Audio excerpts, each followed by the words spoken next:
The Vision High School Sports Beat is brought to you by the 11 locally owned Vision Automotive Group dealerships, offering Buick GMC, Dodge Chrysler Jeep Ram, Hyundai, Kia, and Nissan, and the resale division, with locations in Webster, Henrietta, Penfield, Fairport, Canandaigua, Ontario, and Palmyra, and online at visionauto.com.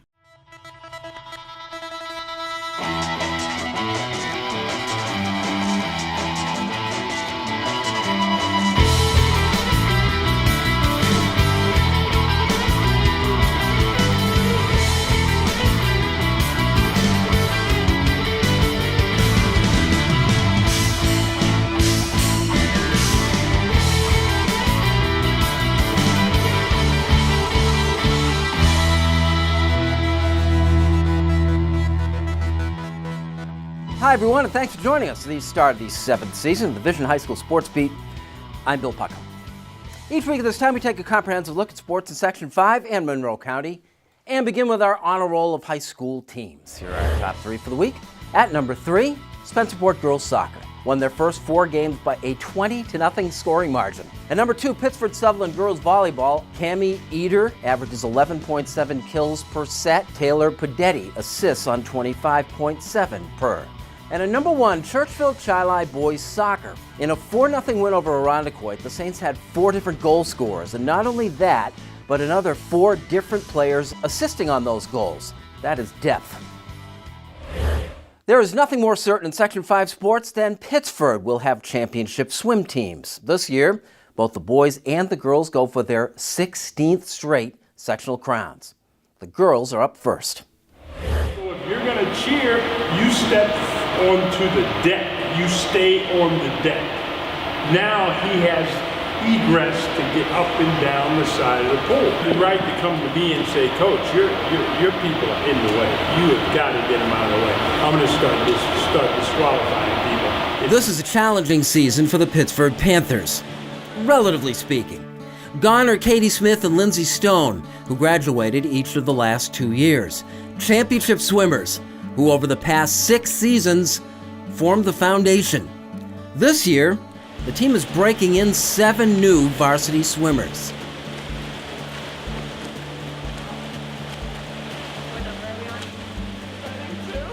It's a lot different, but it's not necessarily bad. I mean, you have a lot of people coming up and they're learning what it takes and what it means to be on this team and what they have to do, and they're coming along really, really well, and they're all working super hard, so it's good. It's really great. When you lose kids that have been in the program that long, that has to be replaced, doesn't it? Right, it does. And some kids will sort of gravitate to that position and sort of fill the void, and other kids will have to be coached. Marty Keating is in his 45th year as the head coach of the girls' swim team. He suffered a stroke in 2000. It cost Keating only 23 days at Rochester General before he was back poolside with his team. That kind of dedication and longevity give him unprecedented clout within the program. They joined me. Nobody put a gun to their head and made them come in here. They joined me. I'm not changing. This is the program. This will be the program as long as I'm here. There is no end in sight. There are few problems, and the kids love him. He's really fun. You never know what practice is going to be, and it's always something different, and it's a surprise and exciting every day. You know, I wouldn't trade him for any coach in the world. He's great. He makes us laugh. He has amazing stories about his life and about other swimmers. He's hilarious. It's hard. There's definitely a lot of hard work that goes into that. And it's definitely taught me a lot, not just about swimming, but in school, in life, about discipline, and about treating other people. So I really appreciate it at this point. I mean, maybe if you'd asked me like 4 years ago how I felt, I would have been like, oh man, this is so hard, but now I'm so thankful for it. Last year, a focus for the Panthers was the freestyle relay, and they set a state record. This year, it's the medley relay. 4 different swimmers, 4 different strokes. Same goal. How cool is it to be to have that event be like the focus of the season? It's awesome. It definitely puts a lot of pressure, I guess, but it helps me go faster in practice. Last year, I mean, we had a lot of freestyle sprinters, so the freestyle ones were a lot of focus. And this year you have all of the best people in every stroke swimming together, and it's really cool to have that as a goal and to work towards it. Yeah, what's it take? I mean, obviously you got the right people in place. What's it take to push that number down a little more? I mean, you just got to keep working and trust the process that it's going to turn out the way you need it to and the way you want it to, and I think that it might. So far, none of the 7 newcomers has really distinguished themselves, but they will. It's almost a birthright here. Yeah, he watches you during club practice, which is off swim season on school, and he sees where you're at and how fast you're going in practice and what you're willing to achieve, and then he asks you a couple questions, and he just looks for that. Is that a good thing, or can it be a little intimidating sometimes? It can be a little intimidating, but it's really good. We spend probably anywhere from 5 to 15 minutes every day just talking about it, letting them understand where I'm coming from and where the program, where we want to go, and how they can help and how they can join the party.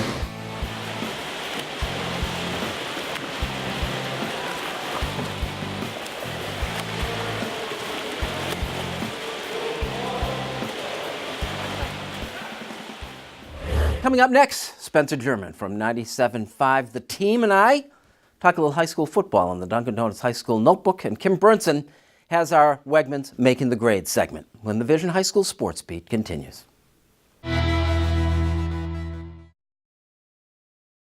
Dunkin' has lots of fall favorites to root for. Maple pecan, pumpkin, maple sugar bacon. But on game day, we root for one team. One team, baby. Win the fall, folks.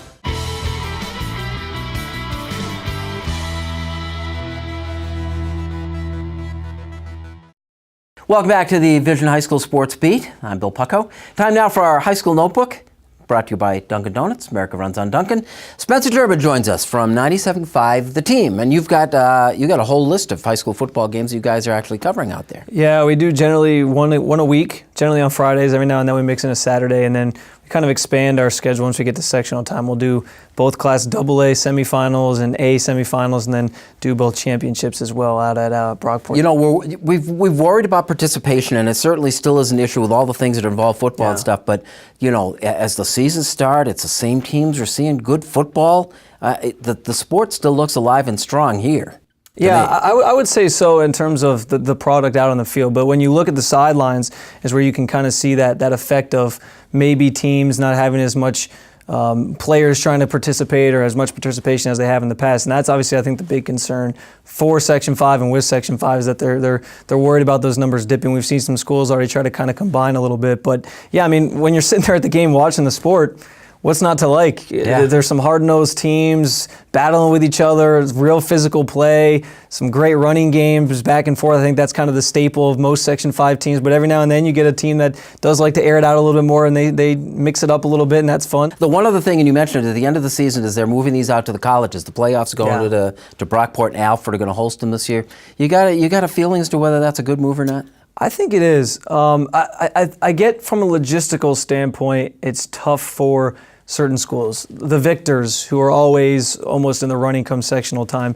The Canandaiguas, same type of thing. They're almost always in the running. It's a little bit longer drive for them to go from their town, down way down by the lake, all the way up to Brockport on the west side versus just going downtown to Salen's. Yeah, so I think it's a little bit more of a drive for some of those schools, but I think in the grand scheme of things, it's I think a better venue for the games themselves and for a fan viewing standpoint. And personally for me, being a broadcaster, the press box is more at the 50-yard line, which would be nice. So a little selfish reason to enjoy it there. But yeah, I do think it's a nice move, and I think it also maybe incorporates those colleges promoting some of these events as well, which is cool. Well, Spencer, keep up the good work. Thanks for joining us at the High School Notebook, brought to you by Dunkin' Donuts.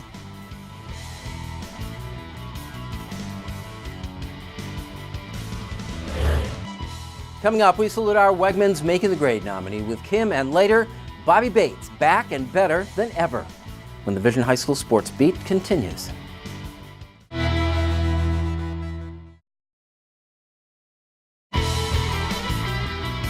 Welcome back, and thanks for joining the High School Sports Beat. I'm Kim Burnson. It's time now for Making the Grade, brought to you by Wegmans. Wegmans is a proud supporter of Making the Grade, which highlights the accomplishments of Section 5 student athletes on and off the playing field. Making the grade this week is Lene Tava Thomas of Rush Henrietta. Thomas set records in each of her outdoor track events, only to break them when it counted most. She's a sprinter and jumper for the Royal Comets and well on her way to besting herself yet again. In June, Thomas earned 6 gold medals at states and set a national record in her age bracket with a long jump mark of 21 feet and 11 inches. She won the 100 and 200 meter races, breaking her own Section 5 record in the process. Aside from what she does on the track, she's a leader to her teammates and great role model to those that follow in her footsteps. Her beaming personality doesn't go unnoticed among coaches and fellow athletes, and for her ability to find continued success and give 100% year-round, this week, Rush Henrietta senior Lene Tava Thomas is making the grade. If you have a student in mind for our Making the Grade segment, we want your nominations. You can send them in to info@classywolf.com. Now here's Bill with the Section 5 calendar. Here is Section 5 calendar for the week ahead. For girls soccer, there are a couple of good ones on Tuesday. Fairport is at Webster Schrader at 6:30. Both are unbeaten to this point. Penfield plays under the lights at the defending state champions of Spencerport. There's a field hockey showdown on Monday. Pittsford men is at Webster Thomas. That game at 4:30, which brings us to football on Friday night. A possible AA championship preview, a great game. Pittsford is at Victor. That one starts at 7:15. That's the best of the Section 5 calendar for the week ahead. Here are the Vision High School Sports Beat Top 5 High School Football Plays of the Week, brought to you in cooperation with Varsity Media. For the best local coverage in Section 5 sports, visit varsitymedia.net. Here are the top 5 plays from the week just passed. At number 5, McQuaid at East. McQuaid passing the ball. Hunter Walsh is establishing quite the name for himself as a quarterback. To Ben Beauchamp, goes to 28 yards, and one of 4 touchdown passes for Walsh on the day. Beauchamp scoring an amazing 6 touchdowns, including 2 kick returns. To number 4, Canandaigua against Spencerport at Spencerport. Seth Vinieri, 30-yard touchdown run for the sophomore. Canandaigua winner in this game, 21-0. To number 3, Greece Olympia with the ball against Greece Athena. And this is not going well for the offense. Joe Borelli steps into the pass. They go 64 yards the other way with the interception for the touchdown. Athena defeating Olympia by the score of 33-12.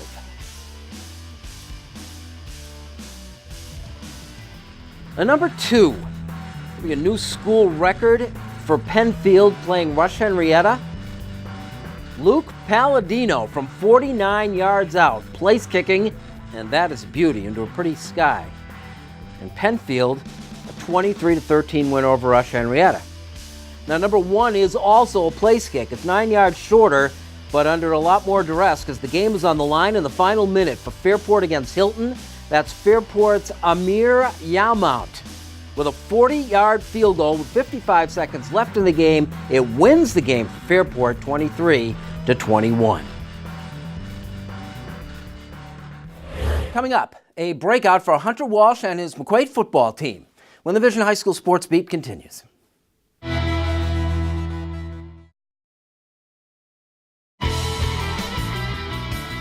Welcome back. Thanks for joining us. This is the Vision High School Sports Beat. I'm Bill Pucko. It is time now for our honor roll of high school athletes. At number 3 this week, Amir Yamount of Fairport. Amir booted a 40-yard field goal in the final minute at Hilton as the Raiders beat the Cadets 23-21. Number 2, Freddie June threw for 188 yards and a touchdown, ran for another 103, and scored twice more. And at number 1, Claire Myers of the Fairport girls soccer team. In a game against Victor, Myers turned a 2-1 deficit into a 3-2 victory by scoring 2 goals within 3 minutes of the second half. When we last saw Hunter Walsh, he was pitching the McQuaid baseball team past Victor in the Section 5 championship game. We didn't have to wait 10 months to see him again. Come on, bring your feet, bring your hips with it, okay? Here we go. Go! Good, good, good. Hey, be ready to go. That field so damn fast, you're not going to be able to have time to do that. Get your head up right away. McQuaid's sports legacy is basketball, primarily. The football team is largely an afterthought. Under returning head coach Bobby Bates, that could be changing. Oh, he's been great. He's really challenged the whole team to, be more than mediocre like McQuaid has been for the past couple years. We kind of strive to be elite, like he always says. So yeah, we always go 100% in practice, and that's kind of his challenge for us. So. 5 years ago, Bobby Bates was the head coach here. He took an assistant role at Irondequoit for 2 years, and 2 years ago was rehired at McQuaid as an assistant under his older brother, Dan Bates. It's complicated, but Bobby is better for it. Being an assistant at Irondequoit and being an assistant back here at McQuaid has just been a great experience. And like I said, it's about knowing what the head coach needs on a day-to-day basis. And I thought being a head coach the first time helped me become a better assistant coach. McQuaid opened with a win at Rush Henrietta. It wasn't the victory so much as how it was accomplished that caught people's attention. The Knights threw the ball all over the yard. The quarterback passed for 342 yards and 4 touchdowns. Hunter Walsh, the baseball star, is now a football star too. Well, right now I'm liking football. Right now, for me, it's just more exciting, but I like baseball as well. We had a great season last year, winning sectionals, and it was just a great experience for all of us. Do you find that they go well together to be a multiple sport guy? For me, being a pitcher and a quarterback, I think it works both ways with my arm, so I think that's just works good for me. How does it feel to catch him? It can hurt sometimes. He puts some heat on it. He's a pitcher in baseball, very good. Very fast, very accurate. He's just a great quarterback. You think those things kind of work together? You're catching passes from a pitcher in baseball? Yeah, that's pretty much like his only job in any sport he plays. He just throws the ball, and he's very good at it. What I really like about Hunter is he never gets too up or too down. He's very even keel. He's always on to the next play. So good play, bad play, he's on to the next one. And that's what I like about him. He's got a lot of composure to him. And he's a great young man. He's great in the school. He's got a great GPA, and he comes out to practice and he works hard every day. The ability to pass the ball effectively is an added dimension for a team not used to utilizing it. I don't know if the passing game is our mojo. If you would have talked to me 5-6 years ago, I'm a pro style guy, ground and pound, and my buddy texted me the other day. He goes, I never thought you would have been in the shotgun for 75% of the game. And you know what? It's about when you call the offense. It's about knowing the types of players that you have. It's not just getting stuck in a scheme because that's what you like to do. It's knowing the guys that you have. Junior Ben Beauchamp caught 11 passes for 171 yards and 2 touchdowns in the opener. Passing the ball, I think a lot of teams aren't prepared for it as much in high school. In high school, it's a lot of run defense and getting ready for. Nobody really expects to have a quarterback that can throw it 50 yards like Hunter can. Yeah, that can't be understated. I think if you can continue to do things this way, you got a real leg up, don't you? Yeah. I think we got a step on a lot of other teams. Just I don't think they really know what's coming from. And we didn't get that much recognition this preseason and the off season, but I think we're going to show them what's up. Meanwhile, the Bates are loving life. Go! Good! A more balanced Bobby is the fiery head coach. Older brother Dan is back being Bobby's assistant. And father Bob, once an assistant coach under the great Don Quinn at East Rochester, takes care of whatever else needs to be done. Best of all, it's working. To have that opportunity to be around my dad and be around my brother all the time, it's great. Not many people are fortunate enough to do that, and I'm very lucky to be able to do that. Football conversation's got to be pretty quality around the dinner table then, huh? I try not to too much. We try to, it's more like pass the steak and, pass the potatoes. Let's not talk about football right now. Let's enjoy our family time.